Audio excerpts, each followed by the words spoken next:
Hey everybody, welcome to today's live stream. I'm Laura, your host, as always, if you've been on the stream before. And today I have with us Tyler, who's over here on the side next to me. Welcome, Tyler. And he's our DevOps Hi, Laura. mastermind at Prefect. And yeah, Tyler, you want to say a little bit about yourself and how long you've been at Prefect and stuff like that? Yeah, hi. Nice to meet you all.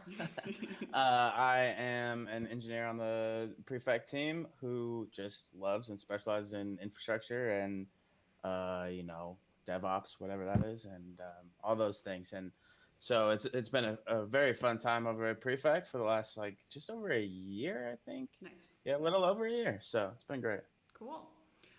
So I'm pretty excited about this stream. We've been working on it for a while because we're going to talk about deploying server, which has been a hot topic ever since we released the UI and the backend as an open source part of Prefect Core 3 months ago, like the end of March. So we're going to talk a little bit today of how to deploy a server to a remote Kubernetes or a remote to GCP. To GCP.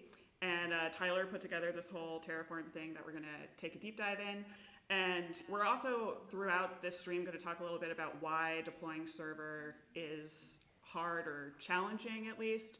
And more or less, it comes down to the fact that there's a lot of services that you need to keep track of and to make sure that the networking is all configured between them properly. So this is something we see people run into problems with. And especially because when we open sourced, again, just like 3 months ago, we made this CLI tool called Prefect Server Start. It was this easy way to sort of spin up the infrastructure. But the whole idea for it was that you would spin it up on localhost, just, all contained within one node. And people, are y'all amazing, definitely pushing the boundaries of it, because immediately the community was already like, I want to put this service distributed over here. How do I get my Postgres database to be something else? Blah, blah, blah, blah, right? So we'll talk a little bit about all of that, but definitely the idea is that Prefect Server Start, as it is, today, is going to be most beneficial in kind of a local development environment. And then when you do want to get to the point where that is your hosted version of your orchestration layer for your production purposes, then that's when you kind of need to get out of Prefect Server Start itself, just as like a CLI you're interactively working with. And we'll talk a little bit about how the community has been doing that. So I'm actually going to show you a bit ahead of time. We're not going to talk about these questions just yet, but at the end of the first demo, we're going to come back to this sort of list of the top 10 biggest Prefect Server questions, which I found by reading the entire Prefect community Slack over again since the end of March to see what everybody had been asking about that whole time. So we're going to come back to all of these questions, and I'll ask Tyler to give us some DevOps background on some of it too. So that's the idea. But first, we want to show off something that Tyler, when did you release this? Like 1 week ago, 2 weeks ago? Yeah, a week or two ago, A we week or two just ago. I had been working with someone in the community, trying to support them, and they wanted to do all this, and I was like, all right, you know what? Right. Let's give everybody a way to just, install one or two things Yeah. and get the whole thing going. Cool. Yeah. So this gist is on Tyler's GitHub and is about provisioning Prefect Server on GCP using Terraform. So we're going to do all that right here live. But you can get to his gist at gist.github.com/Tyler Wanner. Actually, I'm going to throw it in the chat really quick. So there you go. And there's a bunch of directions in here too, so you can do this easily from home. But basically, there's these 3 files here, and there's some Terraform stuff going on here. I don't think we're going to go super into the Terraform stuff, but you may see a little of what's going on here as we go along. Main.tf, which has all the Terraform config. Startup.sh. We're going to come back to this one because this is going to show what like the actual GCP instance is running. And then variables.tf, which is some stuff that you could change to change your specific situation. So yeah, I just want to, let's just get it going right now, right? Okay, so I'm over here in my terminal, right? And in here, I already downloaded all the stuff from this gist, and then I have this file here, prefect.auto.tfvars, that has 2 variables in it. My, where is it listed in here? Here we go. My billing ID and my organization ID. Hopefully this is big enough for everybody. I'll give it another push. The billing ID and organization ID. So this is the billing ID and organization ID for a GCP project. So that's going to be a step for you. And if you don't put it in a file like this, it will actually ask you interactively when you do the important later step, terraform apply. So don't worry about making that file. I'm just letting you know that's where mine are. And you need to have Terraform installed, so right, to use Terraform. So that's step one. There's a bunch of directions on their site. I think I installed it with, yeah, it's just this single binary that you download and put it somewhere that you can get a hold of. So I have Terraform installed already here. So that's what's going on there. And then once you've got that installed, one other step that I've already done, but that you'll have to do is written here, is run terraform init in this directory. And one of the things that that's going to do is install this Google Cloud Provider library package. What are these called? They're called providers. They're called providers. The Google Cloud Platform Provider is called a provider. So it's going to install this provider for you, and that's how we get all the bindings to be able to specify GCP resources specifically, and then use use GCP to actually deploy this from Terraform. So that's a couple logistics about that. One other thing that I also have here set up in this terminal is that I have some GCP credentials already listed. So I'm just going to show you that I have this environment variable in here, which is a JSON file, the path to this JSON file. So in my case, this all got put in here when I set up G-Cloud for this computer. But I need to specify this because this environment variable in specific is what Terraform is going to use to actually authenticate. And this, kind of opens up another can of worms that this user, whoever it is going to need to have some permissions to make things. And the project, too, that you are authenticating as needs to have some certain APIs enabled. Specifically, when we were testing it before, it's the billing API and the resource manager API. So if you don't have those specified on the user that you're connecting with, then it will post a little error. It actually looks kind of similar to this error that will be like, this API has not been used in this project, blah, blah, blah, blah, blah. So if you see something like that, that might be a tip, especially if it's about billing or resource manager, that you need to go enable that. And there's some docs in Google Cloud, but it basically gives you a link of where to go. So it should be pretty easy in that sense. Okay, so I think that's all the setup stuff that is kind of like pre-cooked here.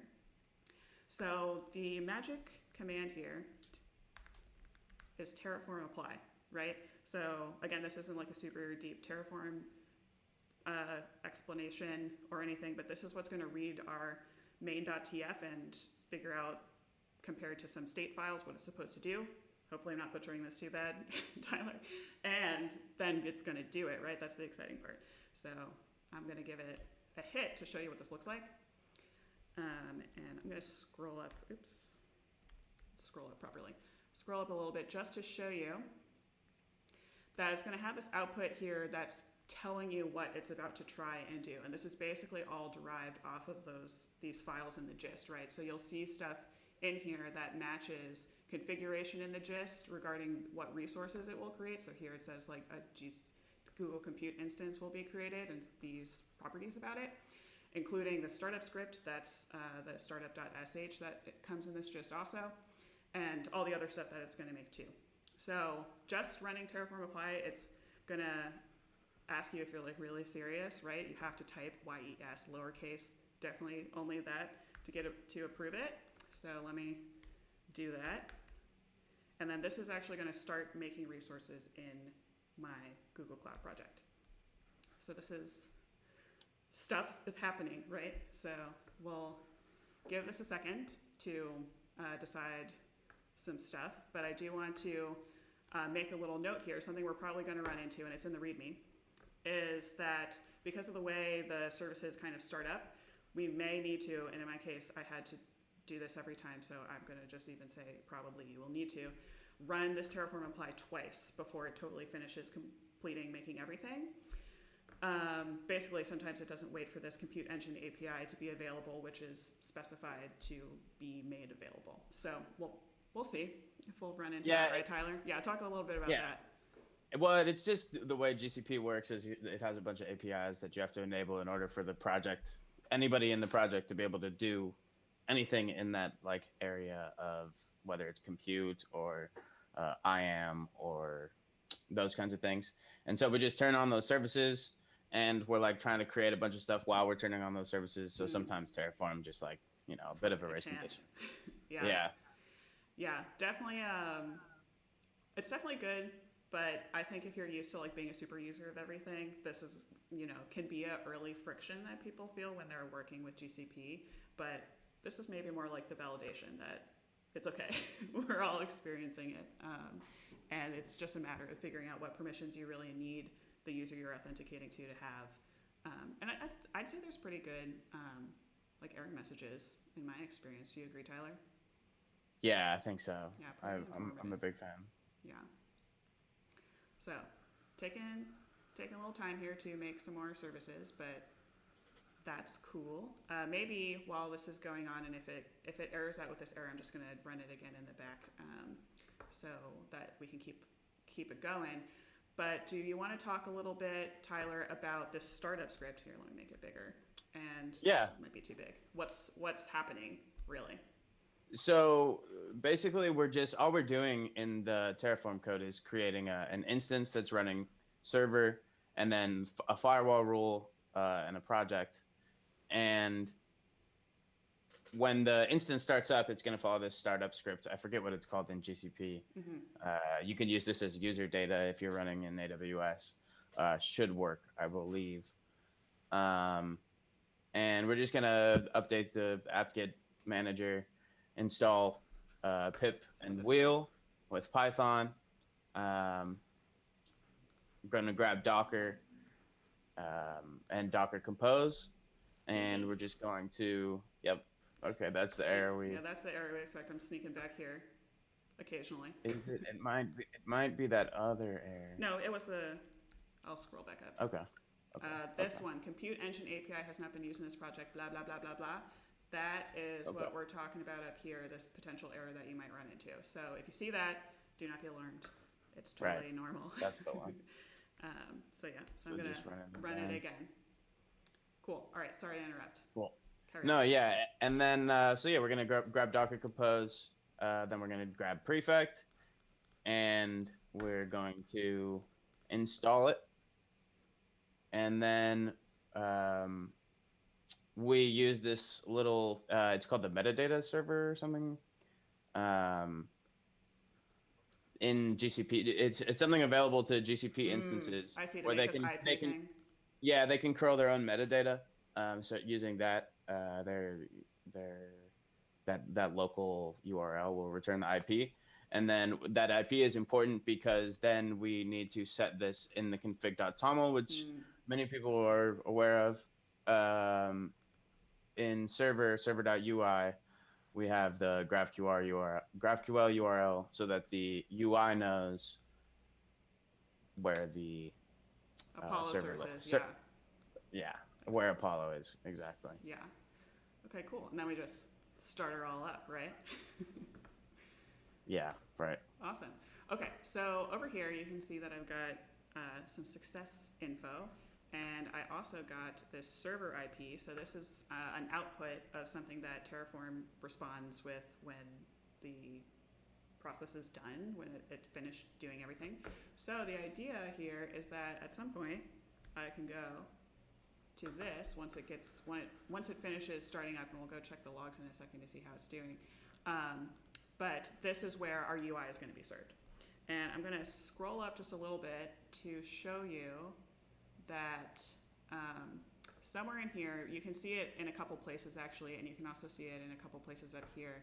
But there's this project name, which is the GCP project that's being created for you by Terraform. So this is what you're going to go look for in your Google Cloud Console, or if you need to like otherwise authenticate to this project, that name is what you're looking for. So on the point, I'm going to actually flip over to that on my console, but I'm going to hide my screen for a second here because I don't want to reveal any of my other I sent you the link to the new project. secret projects. Oh, okay, nice. While I'm doing this, there's actually a question in chat about how difficult would it be to translate this gist from GCP into AWS. Can you talk a little bit about that, Tyler? Yeah, so specifically speaking to Terraform, there's a different provider, and then, because there's a different list of equivalent pieces, not necessarily equivalent, but from GCP to AWS. So you need to configure those resources a bit differently. You can keep a lot of the same configuration. I believe I didn't test the startup script, whether that'll work with which operating systems, but it should get you very, very close to an instance running all of that for sure. But yeah, we look forward to hopefully a host of different ways that people are deploying this. I think Terraform is just a really, really good way to share. I think it's really easy to look through the gist and see what's going on, what resources being provisioned with which configurations. And I really like the diffing that they do, and we're users of Terraform for sure. So I think it's a very accessible way. It's almost like more work on the offside than it is anywhere else, so Cool. So I switched into this. So this is the GCP UI, and I switched into this project that I mentioned I could see in the output of my Terraform. And then here is this VM instance, right? Prefect Server. So this is the one that got created by Terraform. And I clicked over here, this SSH button that was also on the other view, which will open up a little like terminal window in your browser here for me to actually be inside this VM, right? And let me suit it up. But we can see that these Docker containers are running, right? And we can. Oh, there we go. It just finished up. We can see also too that our UI is finally up. So I can use this to, for example, I'll tail the logs for, what is it called? I think it should be temp. There, I see it. This is a little weirdly shaped, right? But I can go like this, right? And if I refresh, for example, you'll see that all these logs are changing over here because these are the logs for this UI. So all of the services, just like you're used to if you used Prefect Server Start before and have looked at the logs from Docker coming out, same idea. You just need to get into this, right, to actually use them. Cool. So now our UI is actually up. So the next part of the demo that I want to do is to actually use a there we go. I just noticed that our API was trying to connect over here, but it seems like it's healthy now. Actually, I don't want to overshadow this. We just deployed, right, Prefect Server.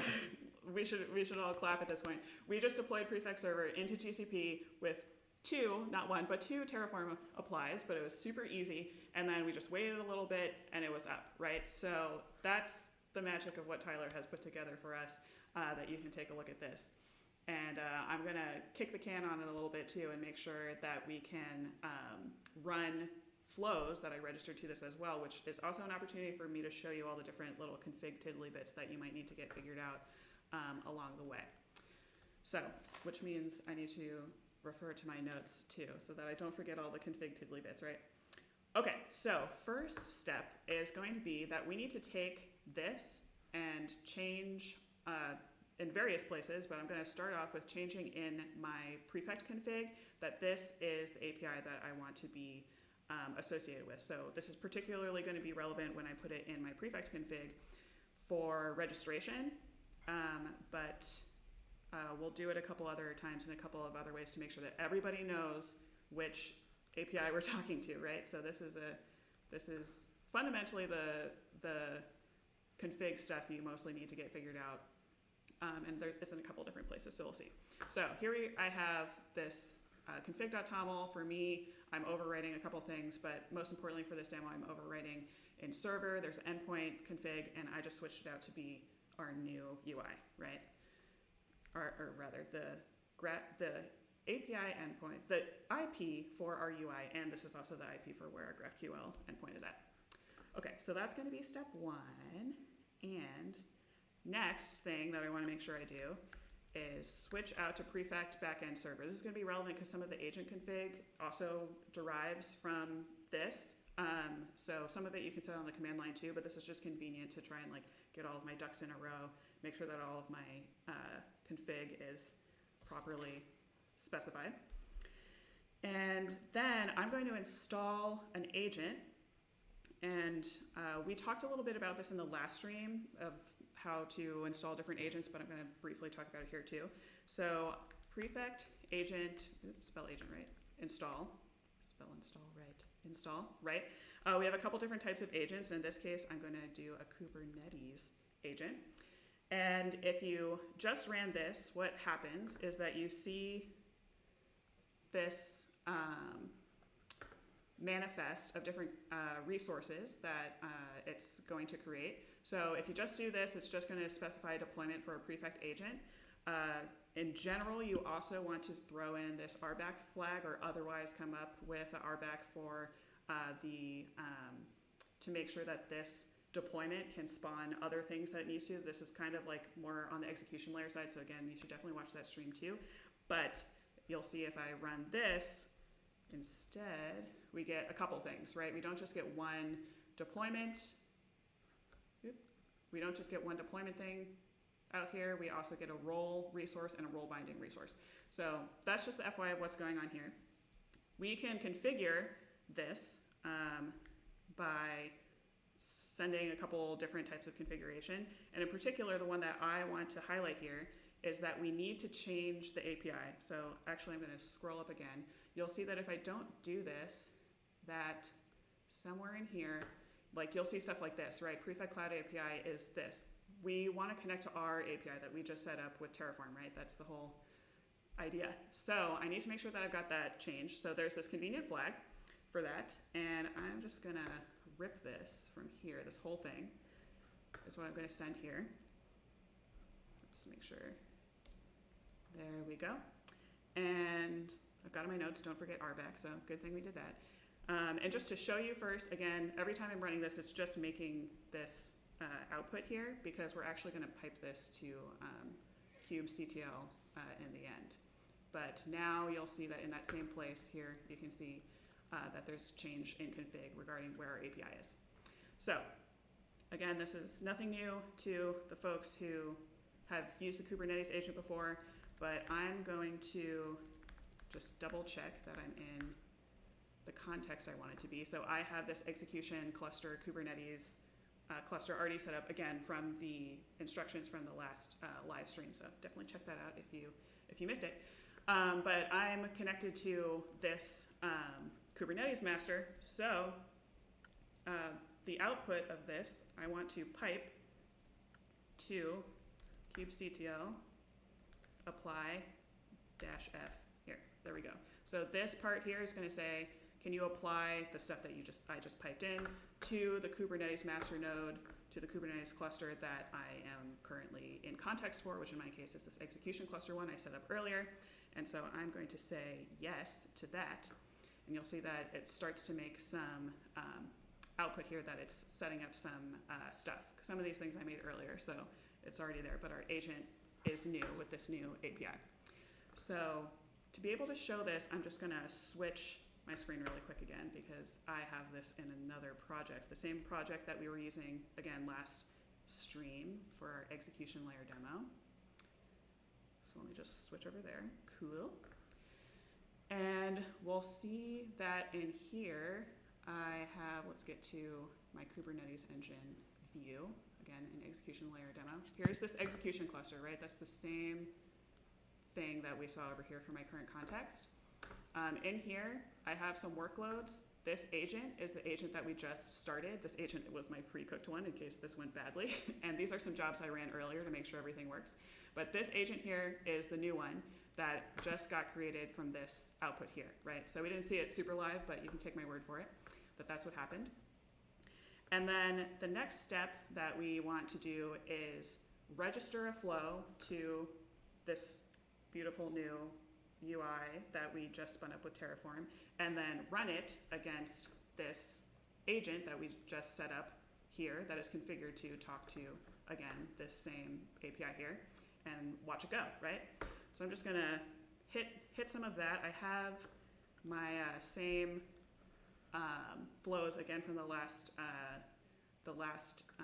demo, so it's all sort of like coming together. I'm going to register this flow, and again, because I changed this config, right, and because I changed the Prefect Server, Prefect Backend Server in this case as well, in my host OS, the OS where I'm registering from, then this is the magic pieces, right? That's going to make sure that this is the endpoint that my registration is going to hit. So again, lots of little configuration details, but once you get them all lined up, then it works like a charm, right? So I'm just going to run that script, which is going to register this for me. And I have it in, let's see if I can remember, desktop, random flows, execution demo. And then this one was dask flow 4, the magic number, right?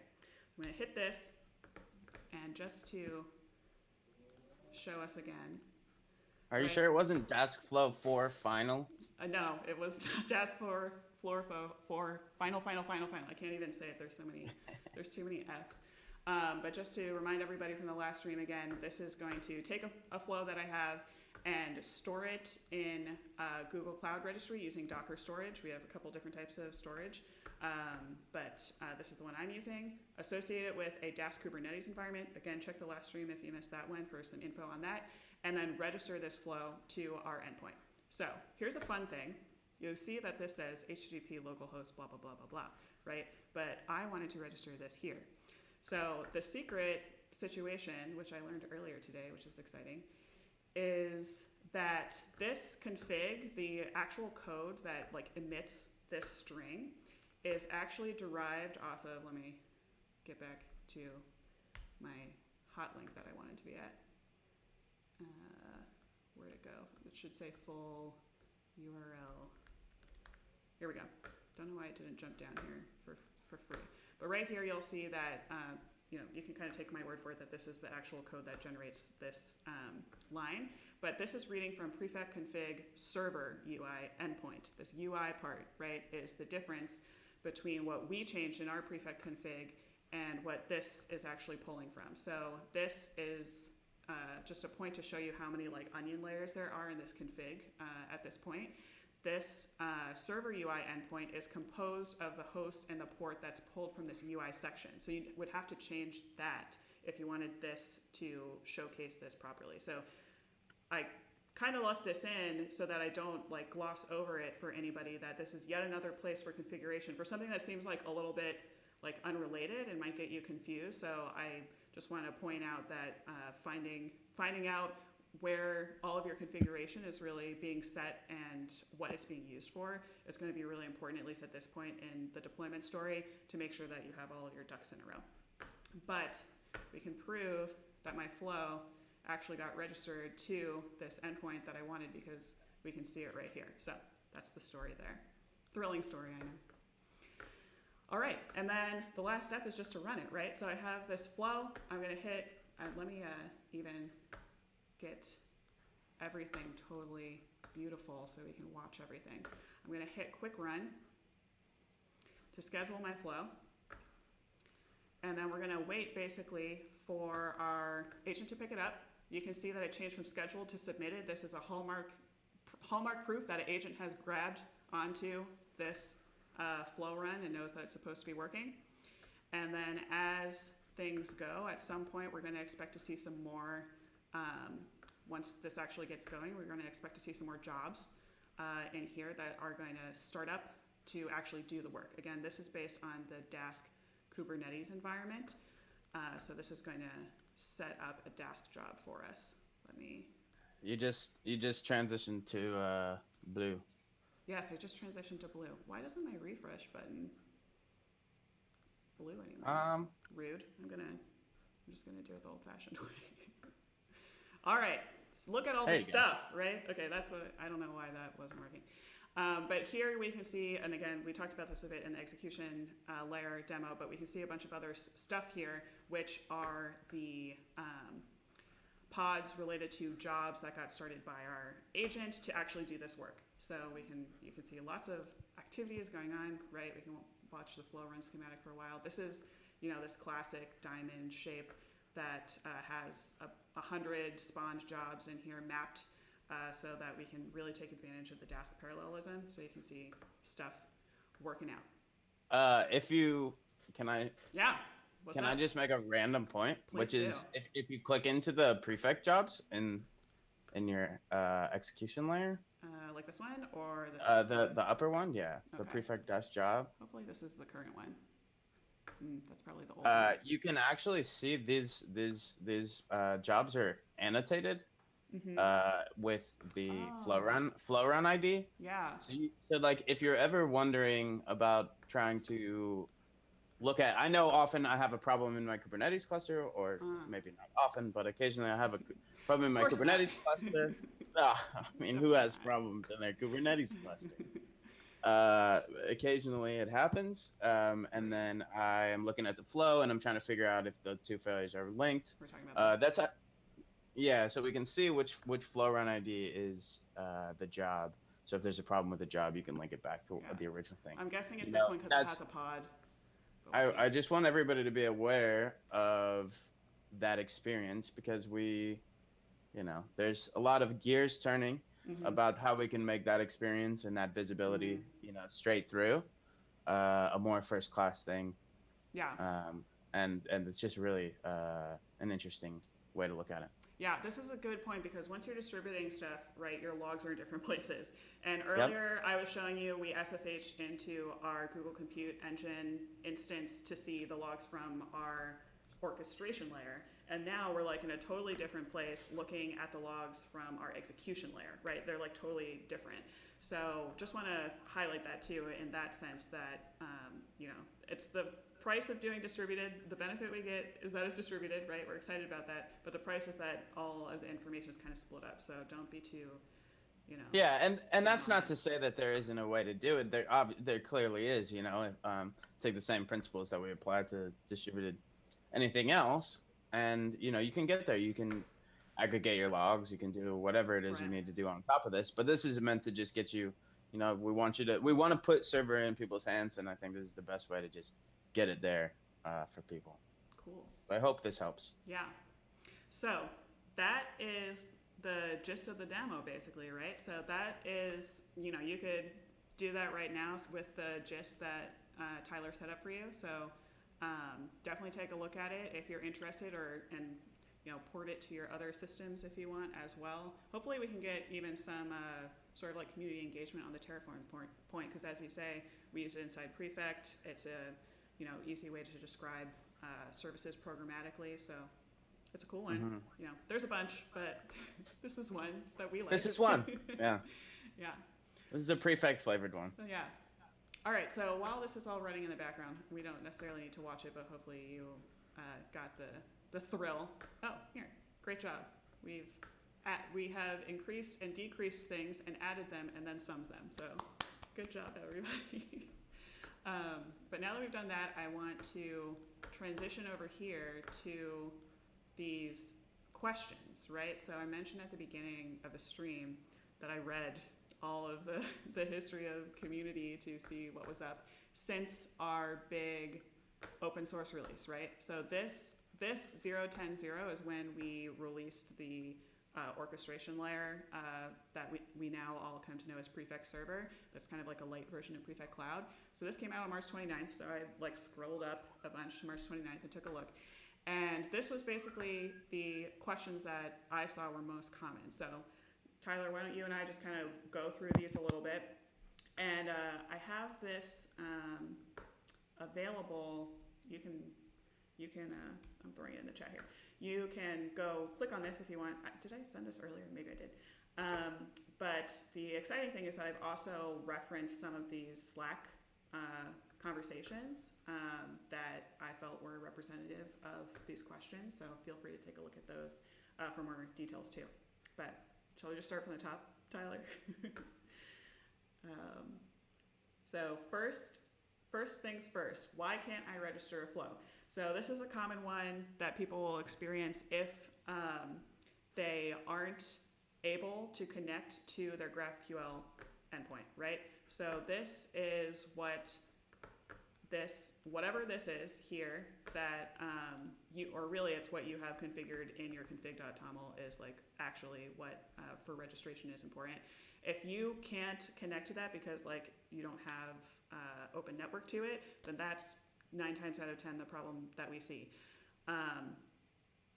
If you don't switch to Prefect backend server, that can also be a situation that just your configuration is kind of out of line, out of whack. So that's kind of the number one thing for that. You'll see some of the things that are actual errors that people talk about in communities, especially this like connection refused type of thing, right? So this is kind of like the hallmark,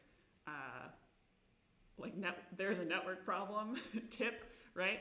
So definitely take that to heart there if you ever run into that.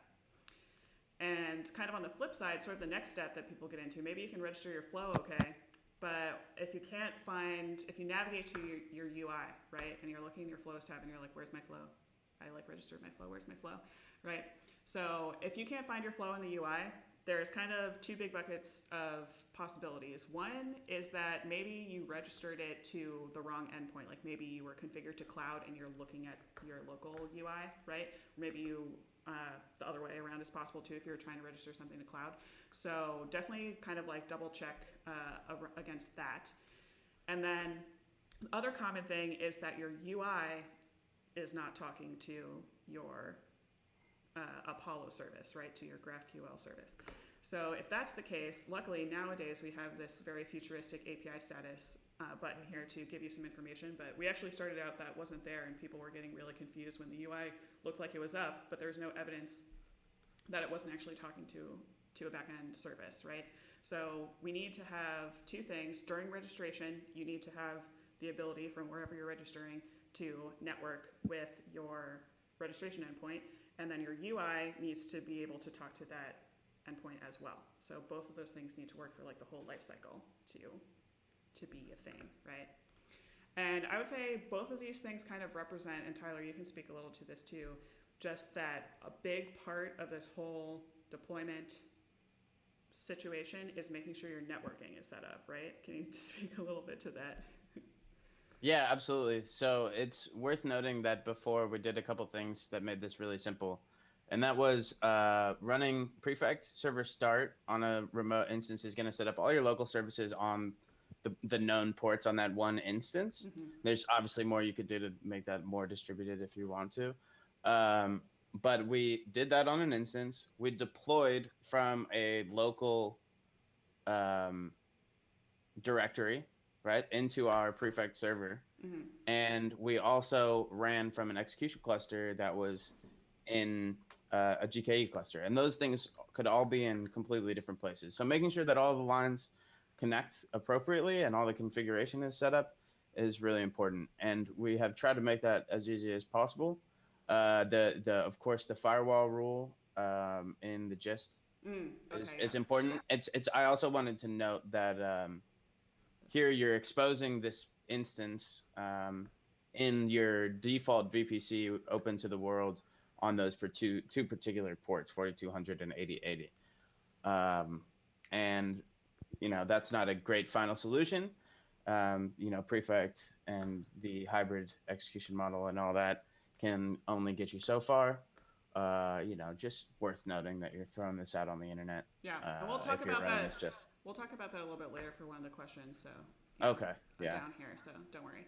But yeah, sorry, no problem. Definitely the point you make that right now this setup, or here we go in our terraform, right, is that we are effectively running Prefect Server start. All of the services are in one place. Where you're really going to feel the networking pain, besides those 2 things I mentioned, or more for registration, is once you get them totally spread out, right? Totally at different places. All right. So good point.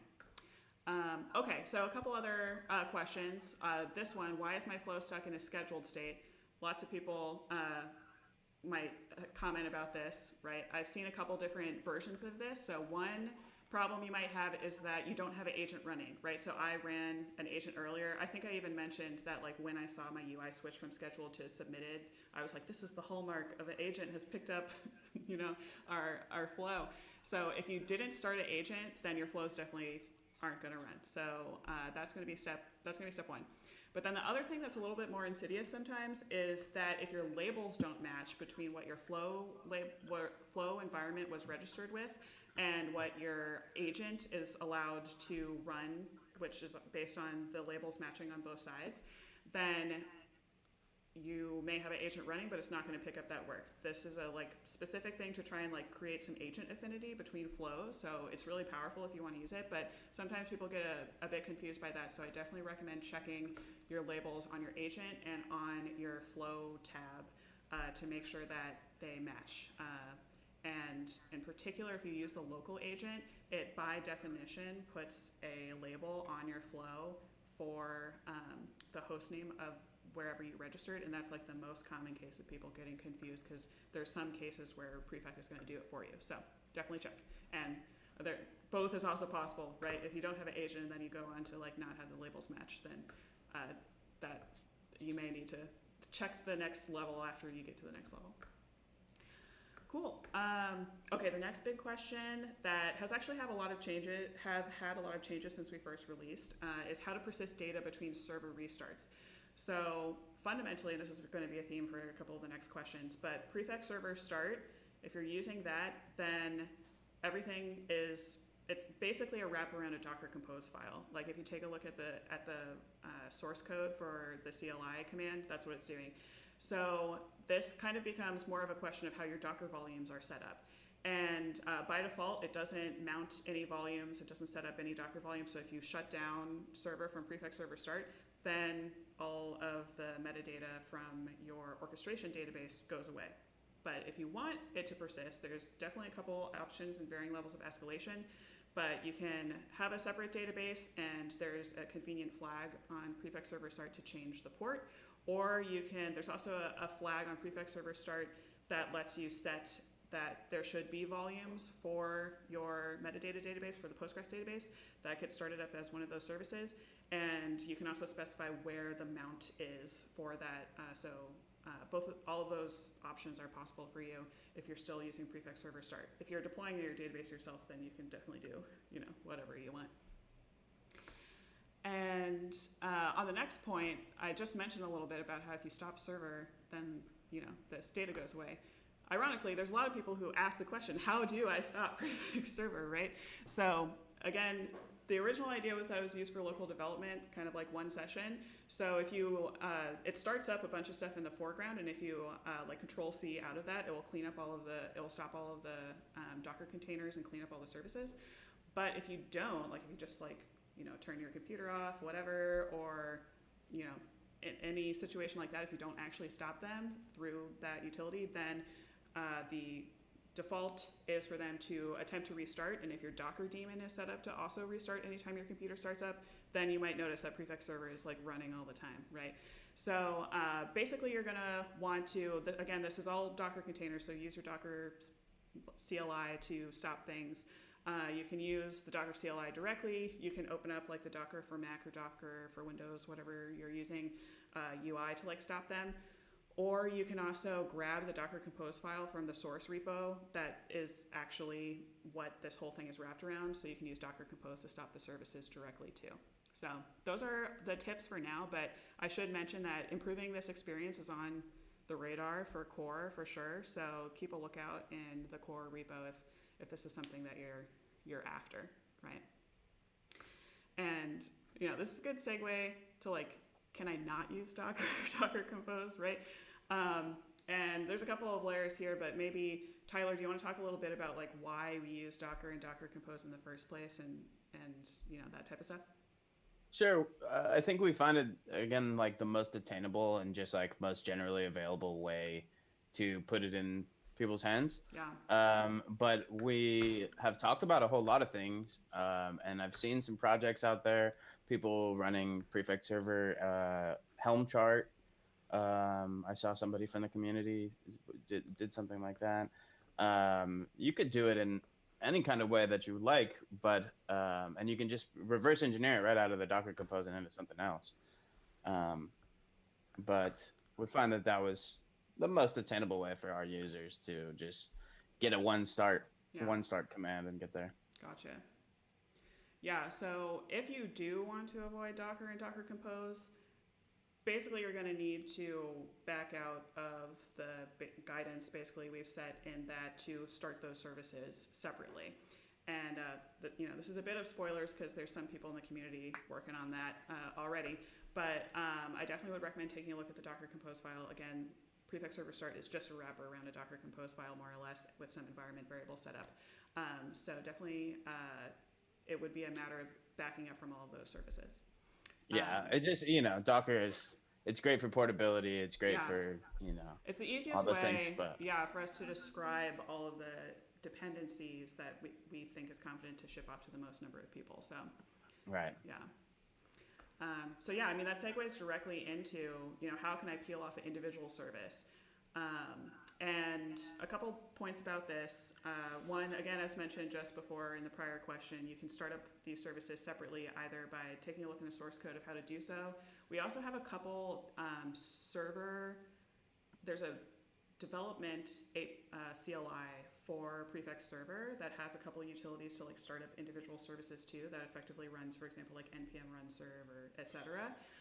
So that might be a place to look for some more inspiration too, but in reality, you probably want to deploy them however you want, depending on where you're putting it. But there is some support in Prefect Server Start to, as I mentioned in the database case, give a flag for what port your Postgres is running and to not start up Postgres, or to not start up the UI if you've started up the UI separately, and instead give the port of where that actually is for the other services to be configured for. So there's some tooling in there if you just want to peel off one or two, right? So definitely take a look at some of the options in Prefect Server Start if you want to use that. Cool. Okay, so the next question, really in the community, I only saw one person asking about it, but I know that people have talked about this, especially before we open sourced the UI. This was kind of part of one of the reasons to have an open source UI was the ability to maybe plug into it. And as of right now, there's definitely no one-stop shop in terms of if you use our prepackaged UI image that comes with Prefect Server Start, we don't have a way to configure here's my plugins directory or something and load those views or anything. But as with all of the other stuff, you can definitely, if you're going to start it up yourself from source, again using some of the stuff from before we talked about regarding peeling off an individual service or whatnot, then you can make whatever edits that you want to your built version and work with that. And if you wanted to make other dashboards or what have you, maybe even in something else, because you would also be in charge of your Apollo endpoint, and that's where all of the data that UI is even using is, then you could definitely write whatever type of UI, dashboards, metric stuff that you want, that even goes directly to that GraphQL and Apollo endpoints without needing to necessarily know Vue.js or plug into the UI specifically, our UI specifically. So that's a tip. Definitely interested in the community if people are actually doing this, because again, I only saw one message about it since March 29th, but if you're doing it, I want to know, kind of curious.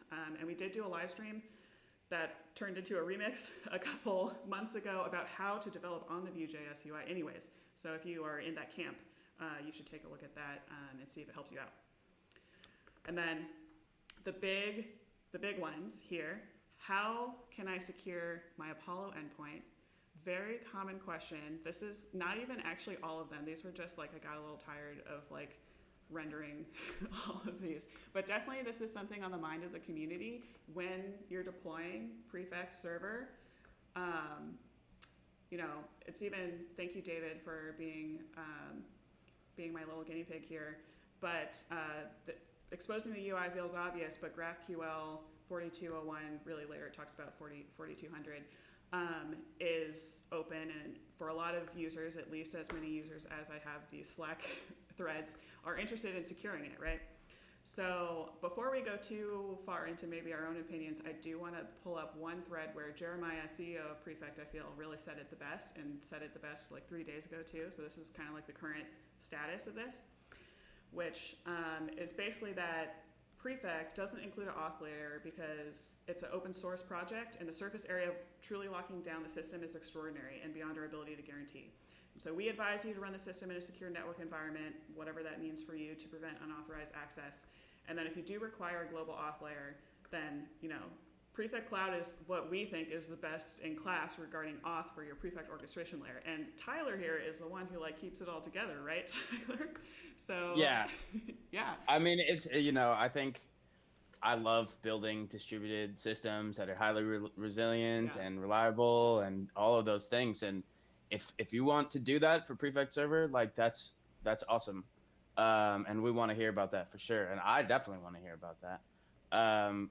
But also we do that very, very well over at Prefect Cloud. And so, that's so, and option. It's just an option. Yeah. Right. Yeah. So, and we've been saying this a bit recently too.